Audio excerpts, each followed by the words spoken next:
முல்லை பெரியாறு அணை பிரச்சினையை கேரள அரசு கைவிடாவிட்டால் உண்ணாவிரத போராட்டம் நடத்த உள்ளதாக பெரியாறு வைகை பாசன விவசாய சங்கத்தினர் அறிவித்துள்ளனர். தென் தமிழக மக்களின் நீர் ஆதாரமாக விளங்கும் முல்லை பெரியாறு அணை விவகாரத்தில் கேரள அரசு பல்வேறு இடையூறுகளை செய்து வருகிறது. இந்நிலையில் அதனை கைவிட வலியுறுத்தி பெரியாறு வைகை பாசன விவசாய சங்கம் சார்பில் உண்ணாவிரத போராட்டம் நடத்த உள்ளதாக அறிவித்துள்ளனர். இது தொடர்பாக பேசிய சங்கத்தின் ஒருங்கிணைப்பாளர் அன்வர் பாலசிங்கம், முல்லை பெரியாறு அணை விஷயத்தில் 50 ஆண்டுகளாக தமிழகம் மிகப்பெரிய பின்னடைவை சந்தித்துள்ளது என கூறினார். மேலும் விவசாய சங்கத்தினர் களத்தில் நின்று போராடியும் கேரள அரசு எதையும் கண்டுகொள்வதாக தெரியவில்லை என்றும் அவர் தெரிவித்தார். கிட்டத்தட்ட 50 ஆண்டுகளாக தமிழகம் மிகப்பெரிய பின்னடைவை சந்தித்துக் கொண்டிருக்கிறது. இன்றைக்கு தீரும் பிரச்சனை, நாளைக்கு தீரும் பிரச்சனைன்னு நாமளும் என்ன செய்தோம், தொடர்ச்சியாக போராடி கொண்டிருக்கிறோம்.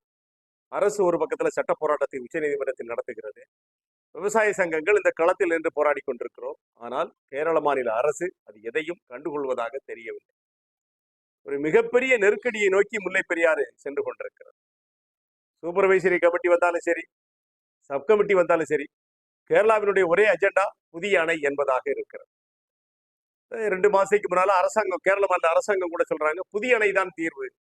கேரள மாநிலத்தில் இருக்கக்கூடிய எல்லாரும் சொல்லக்கூடிய விஷயம், முல்லை பெரியாறு அணை மிகப்பெரிய ஆபத்தை, ஒரு தண்ணீர் வெடிகுண்டு என்று சொல்லக்கூடிய அளவிற்கு முல்லை பெரியாறு அணை இருக்கிறது அப்படிங்கிறது அவருடைய கருத்தாக இருக்கு. ஆக தொடர்ச்சியாக நாம் தோற்றுக்கொண்டே இருக்கோம். ஒரு பிரம்மாண்டமான பேரணி, ஒரு உண்ணாவிரதத்தை நடத்துவதற்கு திட்டமிட்டிருக்கிறோம். 22ஆம் தேதி சட்டப்படியாக முறையான ஒப்புதலை பெற்று அந்த பேரணியும் அந்த உண்ணாவிரதத்தை நாங்கள் நடத்த காத்திருக்கிறோம்.